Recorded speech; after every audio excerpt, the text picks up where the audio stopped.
Welcome back to Lust Through the Ages, the podcast where history takes off its corset. I'm Willa Mae Jones, your host, guide, and occasional instigator, here to bring you the stories our ancestors tried very hard to hide. Here's how this works. Every other week, yes, I know, I'd love to make it every Wednesday. Alas, until this little show grows, we'll have to be sated with every other week for now.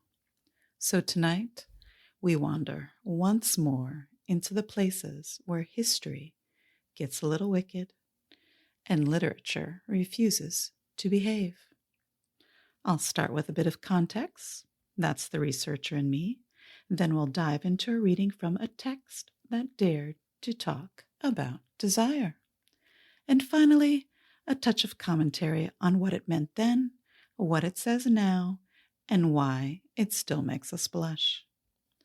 Last time, we opened Pietro Aretino's scandalous dialogues and met Nanna, a woman whose life behind convent walls was anything but saintly. Tonight, we continue where we left off, still in day one, as Nanna takes us deeper into her world of wit, confession, and beautifully irreverent truth-telling. But first, let's step back into the Renaissance and see why Aretino's words were so dangerous and why 5 centuries later, they still make us blush.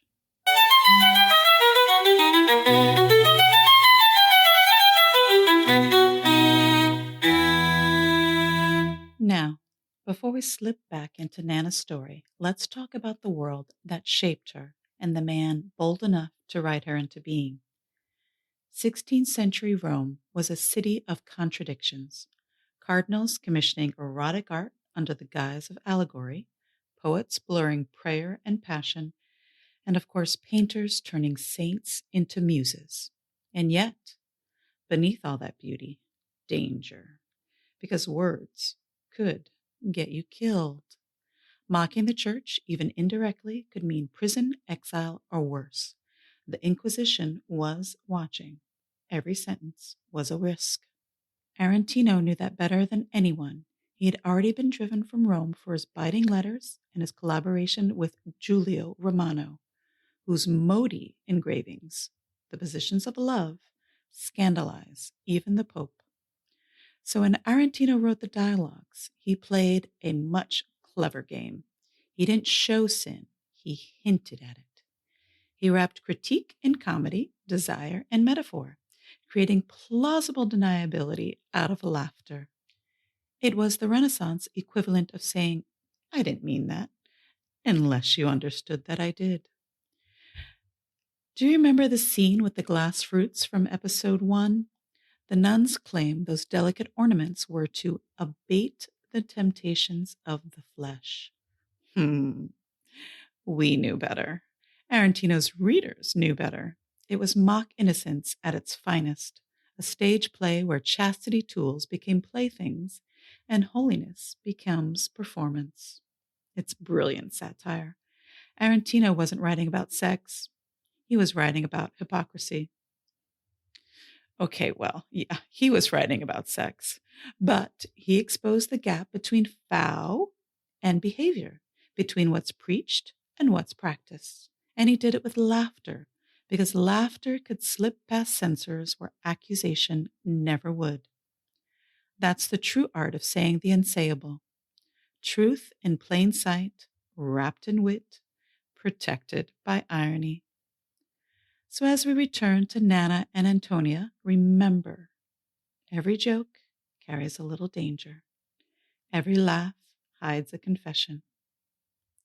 So now that we understand the game Aretino was playing, that sly dance between holiness and hunger, let's rewind to where the laughter first began. Back to Nanna, her daughter, and one very dangerous question. Last time, We met Nanna, our sharp-tongued guide, through the cloisters of Renaissance Rome as she began to recount her life to her friend Antonia. It started innocently enough, a mother torn over what to do with her 16-year-old daughter Pippa. Should she marry her off, lock her in a convent, or train her in the fine art of being a courtesan? Antonia, ever curious, asked Nanna to tell her own story. And what a story it was! Her forced entry into nunhood turned from devotion to temptation. Aretino painted the convent not as a sanctuary of purity, but as a theater of human folly, filled with flirtation, feasts, and more double entendres than a Venetian mask. The ceremony that began with incense and hymns ended with monks at table, toasts flowing like wine, and Murano glass fruits passed under the guise of piety. By the time Nanna reached the painted walls of the convent, saints caught mid-sin, martyrs looking suspiciously pleased. It was clear this holy house had more comedy than chastity. Behind the laughter lies the sting. This isn't just gossip, it's revelation. Aretino was saying what everyone knew, but no one dared to say aloud. That piety and desire often wore the same habit. And now, let's return to Nanna, still in her habit, still laughing at the world that tried to silence her, as she leads us deeper into the life of nuns.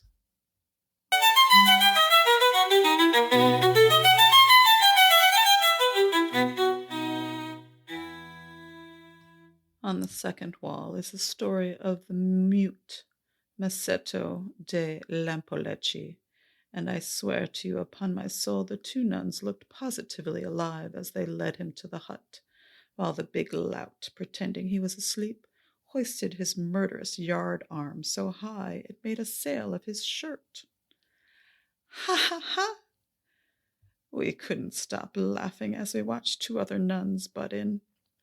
For after discovering their companion's frolic, they decided not to tell the abbess but to join forces with them. But all of us were astonished when we saw Masetto telling them in sign language that he refused to play. At the end, we all stopped to see the wise Mother Superior bring things back to normal by inviting the bold man to dine and sleep with her. But after some time, to avoid being flayed alive in his most precious part, one night the mute suddenly spoke up. The whole town ran to witness the miracle, and the convent was canonized as holy. Ha ha ha! On the third wall, if my memory serves, were portrayed all the nuns who had ever belonged to the order, with their lovers beside them and their children too, and the names of each man and woman. A fine memorial. The last picture depicted all the various modes and avenues by which one can fuck and be fucked. In fact, before beginning their jousts with their partners, the nuns must try to assume the same positions in life as the nuns painted in the picture. All this is done to avoid being clumsy in bed, as some women are, who lie there stiff as boards without scent or savor, so that he who tastes them gets the same pleasure that a man gets from broad bean soup cooked without oil or salt. So they must have a mistress who teaches them how to fence. Of course there's a mistress. She shows the ignorant how to set themselves when lust so excites a man that he wants to mount them on a chest, a ladder, a chair, over a table, or on the bare floor. And in order to teach the proper postures to the good nuns, she must be as patient as the man who trains a dog, parrot, starling, or magpie. Indeed, juggling with little balls is much less difficult to master than learning how to stroke a prick, so that, even if the desire is not there, it stands up straight and stiff. Are you sure? Absolutely. Now the paintings and chattering and joking began to bore us, and just as the street flees beneath the hooves of Barbary horses that race riderless in the Palio, or, to put it more exactly, just as the steer disappears for people eating veal in a dining room, or lasagna before the hunger of a peasant. So all the nuns, monks, priests, and laymen vanished, taking with them even the chorus, the young friars, and the youthful bearer of the glass cocks. Only the bachelor was there with me, and since I was alone and fearful, I kept silent. So he said to me, Sister Christina, for that is the name I was rechristened with as soon as I donned the habit, it falls to me to take you to your cell, where the soul shall be saved through the triumphs of the body. I wanted to keep him at a distance, and so, adopting a bashful demeanor, I did not say a word. He grasped me by the hand that held the glass sausage, which nearly slipped and fell, though I managed to catch it in time. When that happened, I couldn't help but grin, and the saintly father was emboldened by this to kiss me. And I, born of a compassionate mother and not made of stone, stood still, but gave him a foxy look. Very wise. And so I allowed him to lead me by the hand as a blind man is led by his bitch. What then? Well, then he took me into a small room set at the center of all the other rooms and separated from them by a simple brick partition, whose joints were so badly plastered that merely by glancing through the chinks one could see everything that was going on in each nun's cell. Once inside, the bachelor was opening his mouth to tell me, I believe, how my beauty surpassed that of the fairies, and then to speak of my soul, my heart, my dear blood, my sweet life, and all the rest of the rigmarole that was to go with arranging me on the bed in the way he liked best, when suddenly there was a great rat-tat-tat that was heard not only by the bachelor, but by everyone else in the convent.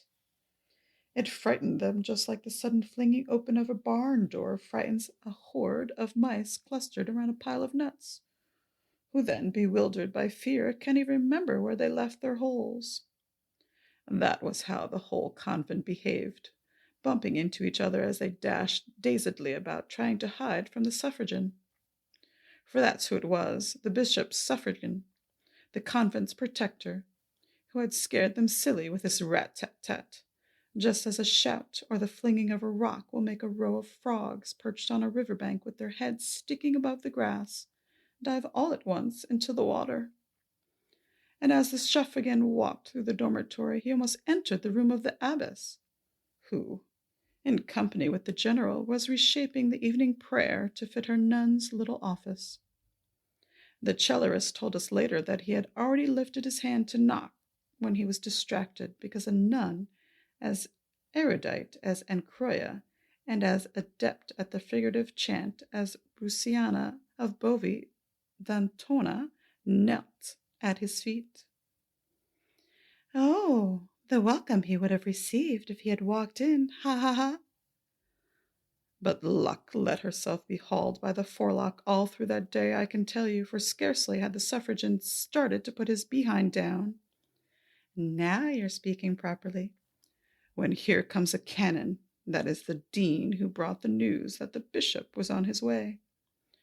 So the suffragan stood up and ran to the bishopric to tidy up and welcome him, first ordering us to celebrate and make merry by ringing the bells.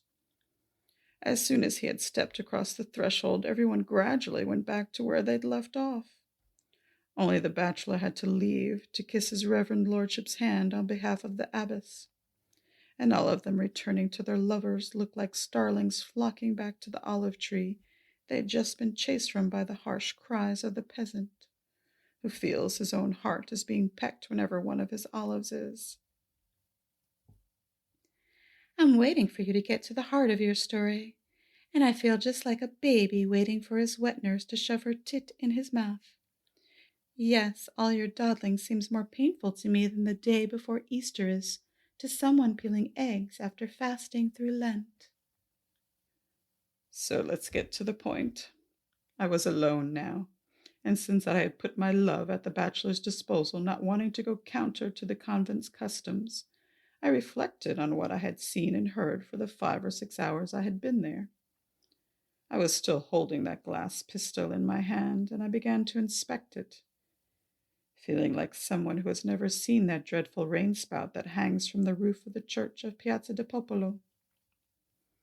I was more astounded by it than people were by those beastly whalebones stranded at Cornetto, and I could not understand why the sisters cherished it so much. As I was torn by these conflicting thoughts, I heard a loud peal of laughter, so carefree that it would have cheered up a dead man. Since the sound kept growing louder and louder, I decided to find out where it was coming from. Rising to my feet, I put my eye to a crack in the wall. And since one sees better in the dark with one eye rather than two, I stood on tiptoe, shut my left eye, and looking with my right through the slit between the bricks, I saw. What did you see? Tell me, please. In the cell I saw 4 sisters, the general, and 3 milky white and ruby red young friars, who were taking off the Reverend Father's cassock and garbing him in a big velvet coat. They hid his tonsure under a small golden skull cap, over which they placed a velvet cap ornamented with crystal droplets and surmounted by a white plume. Then, having buckled his sword at his side, the blissful general, to speak frankly, started strutting back and forth with the big bald stride of Bartolomeo Corleone. In the meantime, the sisters removed their habits and the friars took off their tunics. The latter put on the sisters' robes, and the sisters, that is 3 of them, put on the friars. The most adept and attractive young fellow of the bunch cradled the general's songster in the palm of his hand and began stroking its back, as one strokes the tail of a cat which first purrs, then pants, and soon cannot keep still. The sparrow lifted its crest, and then the doughty general grabbed hold of the youngest, prettiest nun, threw her tunic over her head, and made her rest her forehead against the back of the bed. Then, deliberately prying open with his fingers the leaves of her asphalt missal, and wholly wrapped in his thoughts, he contemplated her crotch, whose form was neither close to the bone with leanness nor puffed out with fat, but something in between, rounded, quivering, glistening like a piece of ivory that seems instinct with life. Those tiny dimples one sees on pretty women's chins and cheeks could also be seen on her dainty buttocks, whose softness was softer than that of a mill mouse born and raised in flour. And that nun's limbs were all so smooth that a hand placed gently on her loins would have slid down her leg as quickly as a foot slides on ice, and hair no more dared grow on her than it would on an egg. So the Father General consumed his day in contemplation, eh? No, I wouldn't say he consumed it, because placing his paintbrush, which he first moistened with spit, in her tiny color cup, he made her twist and turn as women do in the birth throes or the mother's malady. And to be doubly sure that his nail would be driven more tightly into her slit, he motioned to his back, and his favorite punk pulled his breeches down to his heels and applied his cloister to the Reverend's visibilium. While all the time the general himself kept his eyes fixed on the 2 other young louts, who, having settled the sisters neatly and comfortably on the bed, were now pounding the sauce in the mortar, to the great despair of the last little sister. Poor thing, she was so squint-eyed and swarthy that she had been spurned by all. So she filled the glass tool with water heated to wash the messer's hands, sat on a pillow on the floor, pushed the soles of her feet against the cell wall, and then came straight down on that great crozier, burying it in her body as a sword is thrust into a scabbard. Overcome by the scent of their pleasure, I was more worn out than pawns or frayed by usury, and began rubbing my dear little monkey with my hand like cats in January rub their backsides on a roof. Ha ha ha! And how did the game end? When they had pushed and squirmed and twisted for half an hour, the general suddenly cried, "Now all at the same time, and you, my dear boys, kiss me, and you too, my dove." and holding one hand on the lovely angel's box and with the other fondling the cherub's behind, now kissing him, now kissing her. He wore that frowning look the marble statue at the Vatican Museum gives the snakes that are strangling him between his sons. In the finale, the nuns on the bed with the two young men, the general and the sister he was mounted on, together with the fellow at his behind, and last of all, the nun with her Murano Prater, all agreed to do it together as choristers sing in unison. And more to the point, as blacksmiths hammer in time. And so, each attentive to his task, all that one heard was, "Oh my God, oh my Christ, hug me, ream me, push out that sweet tongue, give it to me, take it, push harder, wait, I'm coming, oh Christ, drive it into me, holy God, hold me, and help." Some were whispering, others were moaning loudly, and listening to them you would have thought they were running the scales. So fa me re do, their eyes popping out of their heads, their gasps and groans, their twistings and turnings, making the chests, wooden beds, chairs, and chamber pots shake and rattle as if the house had been hit by an earthquake. My goodness! Then 8 great sighs rose all at once straight from the liver, lungs, heart, and soul of the reverend, etc., the sisters, and the little friars, raising so strong a wind that it would have snuffed out 8 great torches. And as they sighed, they collapsed from weariness like drunks dropped to the floor from too much wine. And I, who had been almost unstrung by the discomfort of watching them, adroitly withdrew and, sitting down, stared at that glass affair. Wait a minute. How could you count 8 sighs? Now you're being too picky. Just listen. Go on. Staring at that glass contraption, I felt all overwrought and aflame. For what I had just seen would have excited the holy hermit of the Camaldulus himself, and by dint of staring at it, I was seized by temptation. And Liberanosa Malo? No longer being able to withstand the desires of the flesh which were goading my nature like a wild beast, and not having the hot water the sister had told me to use if I wished to employ the glass fruit. My wits sharpened by necessity, I pissed right into the handle of the spade. But how? Through a little hole that had been put there so it could be filled with warm water. But why drag out the story?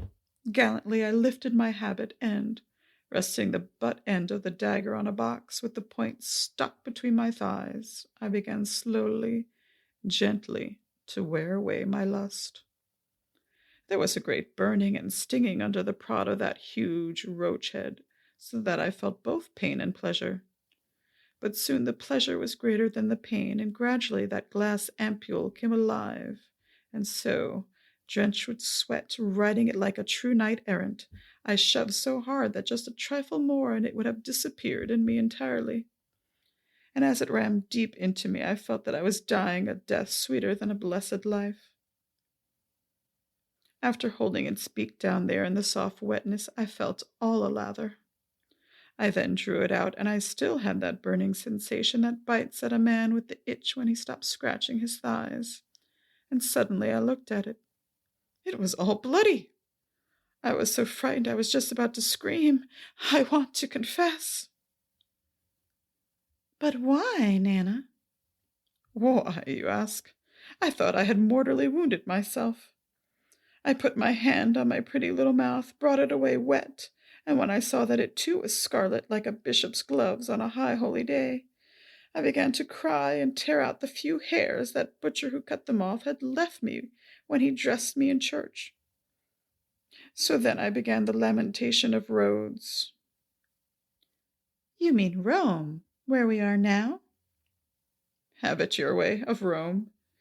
And besides being afraid of dying when I saw the blood, I was even more afraid of the abbess. And the reason?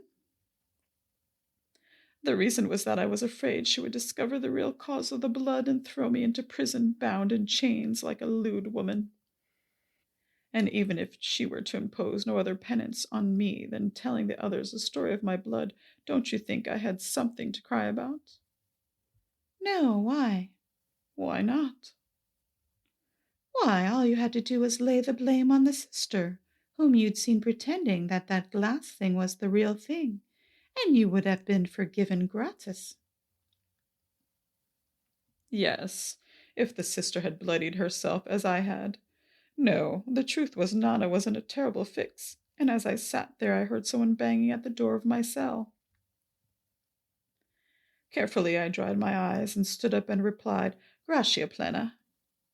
Then I opened the door and saw that they were calling me to dinner, I, who had been gorging myself all morning not like a novice nun, but like a pillager. Since I had lost my appetite due to my fright at the blood, I said I wanted to fast that evening. After bolting the door, I stood there brooding with my hand on my love mound. When I saw that the flow of blood had stopped, I perked up a bit, and, to pass the time, returned to the chink in the wall through which I saw a light glimmering. For now that night had fallen, the sisters had lit a lamp. I put my eye to the crack, and now I saw that they were all naked. And you can be sure that if the general and the nuns and the friars had been old, I would have compared them to Adam and Eve and the other souls in limbo. But let's leave comparisons to the sibyls. At this point, the general got his stud, that is, the thing, lanky friar, to climb up in the middle of a square table on which the 4 she-Christians of the Antichrist were eating. Instead of a trumpet, the fellow held a club as trumpeters heft their instrument, and after blowing a tarantara to herald the joust, he announced, The great Sultan of Babylon informs all violent jousters that they must appear on the tourney field with their lances at rest, and he who breaks the most targets will be presented with a hairless ring with which he can divert himself the whole night through. Amen. What an excellent proclamation! His master must have written out the first draft. Continue, Nanna. Now the jousters are lined up for the fray. They made a quintain out of the backside of that swarthy, squint-eyed nun who had been stuffing herself greedily with the glass cock, and then drew lots. The first tilt fell to the trumpeter. He told his companion to continue to blow as he started to run, spurring himself on with his fingers in his asshole, and then drove his lance into his darling's shield right up to the hilt. Since that one stroke was as good as 3, he was roundly applauded. Ha ha ha! After him came by lot the general, who ran, lance at rest, and filled the bunghole of the novice as he had just filled the sister's. So there they were, firm and tightly fixed like the boundaries between 2 fields. The third tilt fell to one of the nuns who, not having a pine lance, picked up a glass one, and at the first crack buried it deep in the general's buttocks while planting, for good measure, the bells in her own love patch. She must have had a big one. Then the second friar, whose turn had come, rushed forth, and at the very first thrust drove his arrow straight into bullseye. The other nun, copying her sister, plunged her 2-balled lance in the backside of the young man who, when he felt the impact, squirreled like an eel. Then came the last women and the last man, and there was plenty to laugh at here, because she buried her glass patty cake, on which she had dined that morning, in her sister's oven. And then the monk, who was behind them all, planted his javelin in her behind, so that they all looked like a spit of damned souls that Satanas was roasting at the fire for Lucifer's carnival. What a feast! The cockeyed nun was a real delight. While all the rest of them were pumping and squirming, she got off the wittiest remarks in the world. When I heard them, I laughed so loud that they surely heard me, and so I drew back. Then somebody, I don't know who, started to screech and squabble, and when I returned to my spy hole, I found it covered with a sheet, so I could not see the end of the joust, nor to whom the prize was given. You fail me just at the most lovely moment. I fail you because I failed myself, and I was very displeased not to see the seed and the bean and then the chestnuts. Now let me tell you, while I was cursing myself for laughing, since it had lost me my seat at the sermon, I heard again. What did you hear? Quick, tell me. I could see 3 cells through the cracks in mine. Those walls were all filled with holes. They wouldn't have discredited a sieve. I don't think the sisters went to too much trouble to cover them, and my opinion is that they enjoyed watching each other. Anyway, I heard panting, sighing, grunting, and then a sound like rasping, which seemed to come from about 10 people groaning in a dream. I listened carefully. It was right against the wall of the room across from where they had been jousting, and I could hear whispering. I got my eye to the chink, and what do you think I saw? 2 fresh, plump little sisters, their legs held high in the air, displaying 2 pairs of white, round thighs that looked like curdled milk, they quivered so much. Each sister was working away with a glass carrot. Then one sister said to the other, "What madness this is, to think that our appetites can be satisfied by these filthy daubers. They give no kisses, nor do they have tongues or hands with which to touch the keys. When you think that we get such pleasure from ghosts, what would we get from flesh and blood? We can really call ourselves mean and paltry if we waste our youth fiddling around with these hunks of glass." "You know what, sister," replied the other, "I advise you to come with me." "Where are we going?" the first sister asked. "I wish," replied her companion, "at the end of this day to escape from here and go to a young man in Naples. He has a friend, a blood brother, who would be perfect for you. Let's leave this hole, this tomb, and enjoy our youth as all women should enjoy it." But she didn't have to coax her friend, a frivolous creature, and to seal the agreement they flung their glass lances against the wall, covered the shattered noise by shouting, "Cats! Cats!" pretending that the beasts had broken their water pitchers and everything else that was there. Then they jumped out of bed, made a bundle of their best clothes, and left the cell. But now, suddenly, I heard palms smacking together and somebody wailing, "Oh, how sad I am!" A face being scratched, hair torn, and then clothes. All very strange. I swear it on my most loyal oath, I thought someone had set fire to the church's bell tower. But when I brought my eye to the fissure in the bricks, I saw that all this was coming from Our Lady the Abbess, who was making the lamentations of the Apostle Jeremiah. The abbess? Yes, the pious mother of the nuns, the convent's protectress. What was wrong with her? So far as I could see, her confessor had murdered her. How did he do it? Just when they were at the peak of their pleasure, he pulled the bung pug out of the bung hole and wanted to put it in the shit spout. And the poor woman, all lathered up, dying of lust, her love mouth steaming, got down on her knees and begged him by the stigmas, by the sorrows, by the 7 joys, by St. Julian's Our Father, by the 3 Magi, by the star, and by the Sancta Satorum. But she could not convince that Nero, that Cain, that Judas to plant his leek in her little garden. Just the opposite. With the glower of Marfario's stature in Rome, malicious as a snake, he whacked and bullied her until she turned her back. Then he made her stick her head in a small stove, and hissing like a deaf asp, his mouth frothing like an ogre's, he plunged his enormous plant deep in her refreshing ditch. The scoundrel! And he took a delight that merited 1,000 trips to the gallows and pulling it out and shoving it in, laughing all the while at something he heard as he drove his pole back and forth. In fact, it sounded like the slurping pilgrims' feet make when they walk on a road of sticky clay, which often robs them of their shoes. He should have been drawn and quartered. The inconsolable woman, with her head poked in that stove, looked like the soul of a sodomite in the mouth of the devil. At last the father, moved by her prayers, permitted her to pull her head out, and without removing his key, the dirty monk bore her on his rod all the way to a stool, where he placed the poor martyr and began to twist and jiggle so boldly that the man who plays the organ in church could not have touched the stops more deftly. And then, as if her body had become boneless, she bent all the way back, trying to drink her confessor's lips and eat his tongue, sticking her own so far out that it looked like a cow's, and at the same time gripped his hand between the edges of her valise, making him writhe as if she had seized it between a pair of pliers. I'm reborn, I'm startled. Then he loosed the flood that turns the mill wheel, and with that the holy man completed his labors. He then wiped his robe with a perfumed handkerchief, and the good woman cleaned off the honey.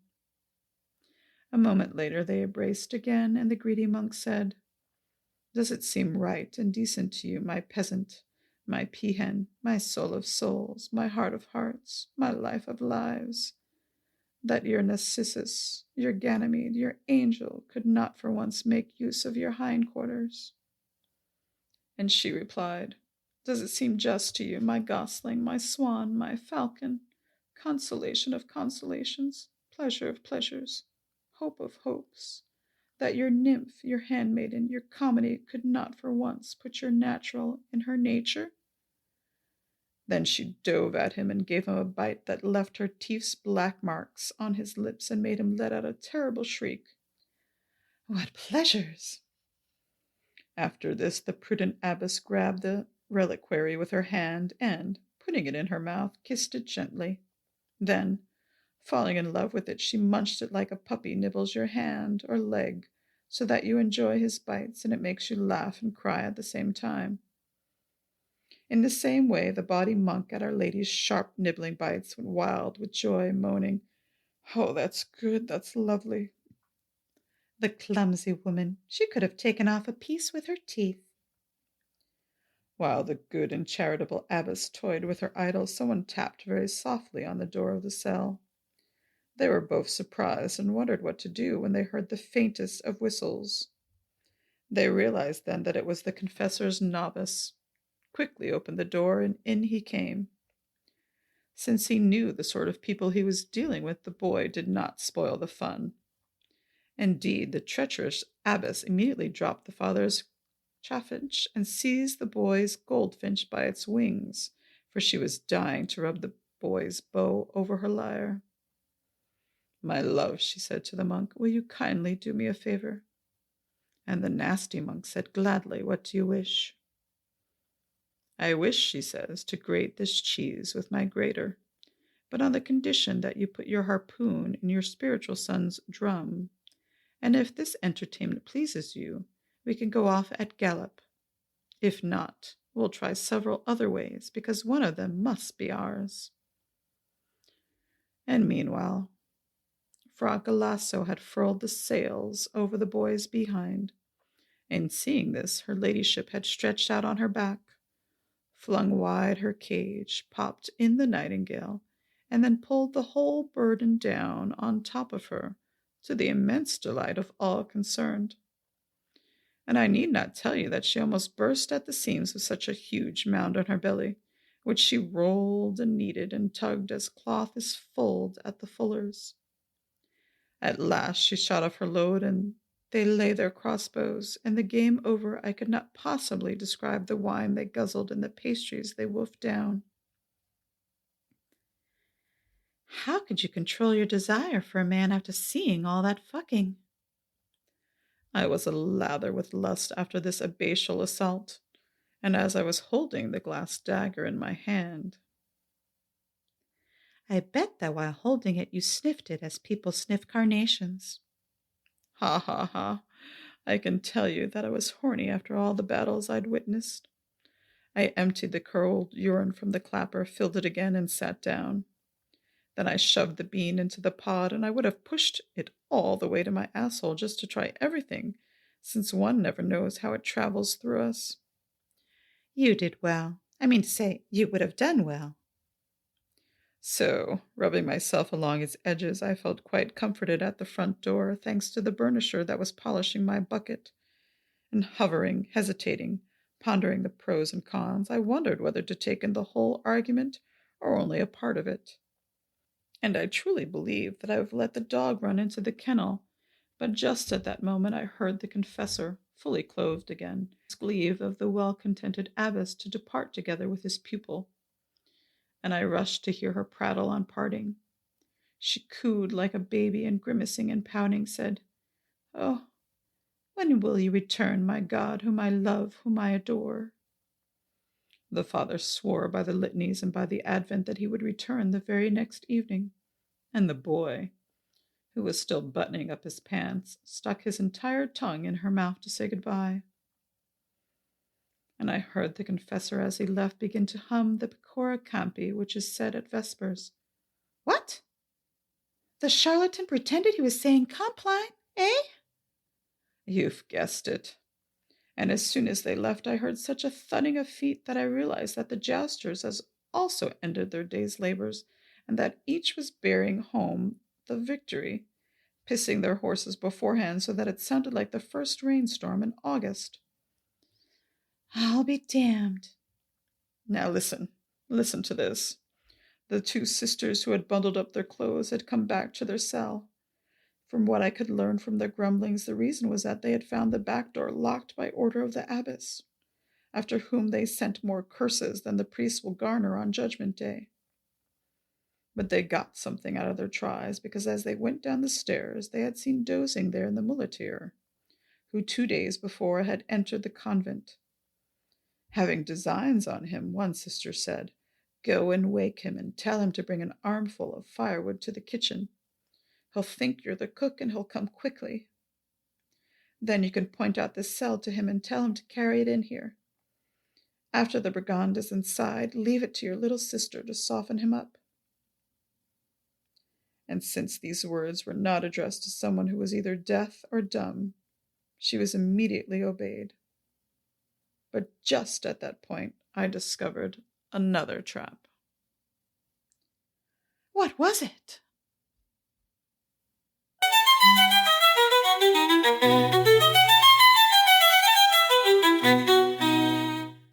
Well, that turned quickly, didn't it? What started as a convent feast has become a carnival of contradictions. Saints and sinners, elbow to elbow, vows whispered between sips of wine. Nanna's voice slips from playful to piercing as she realizes the so-called holy life is just another masquerade, where virtue is a costume, not a calling. Her another trap isn't just the convent walls, it's the illusion that women ever had a real choice. In Aretino's Rome, those choices were performances, wife, nun, or courtesan. Every role written by men, every costume stitched with expectation. And Aretino, wicked genius that he was, hands the stage to women like Nanna and lets them see through the act. She doesn't repent. She observes. She laughs. She tells the truth so clearly that we can't unsee it. That's the danger and the beauty of Aretino. He turns confession into commentary, sin into satire, shame into laughter. And 500 years later, yes, we still blush. Maybe not because of the glass fruits or the naughty frescoes, but because the truth still hits too close. The pressure to appear good, to perform purity or restraint, hasn't really gone anywhere. We've just traded habits for filters and sermons for social feeds. That's why the dialogues still sting and still sparkle. Aretino wasn't corrupting virtue, he was humanizing it. He reminded us that holiness without honesty is just theater, and desire is never the enemy of truth. So as Nanna peels back another layer of her story, remember, she's not confessing, she's reclaiming. She's every woman who's ever realized the game was rigged and decided to tell the story anyway.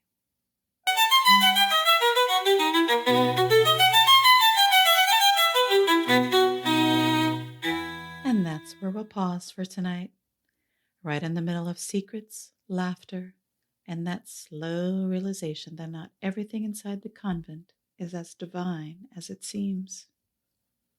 Next time, Nanna's story goes even deeper into desire and disillusion. Because when the holy life starts to look a little too human, things are bound to get interesting.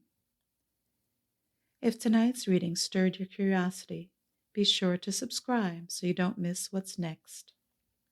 You'll also find the show notes, glossary, and a few delicious historical extras at williamajones.com, Lust Through the Ages. And keep an ear out. Our first listener salon opens this December, where we'll gather together for conversation, laughter, and a little live mischief. Stay tuned for all the details coming soon. Until then, keep your candle burning, your mind open, and your confessions safely between us.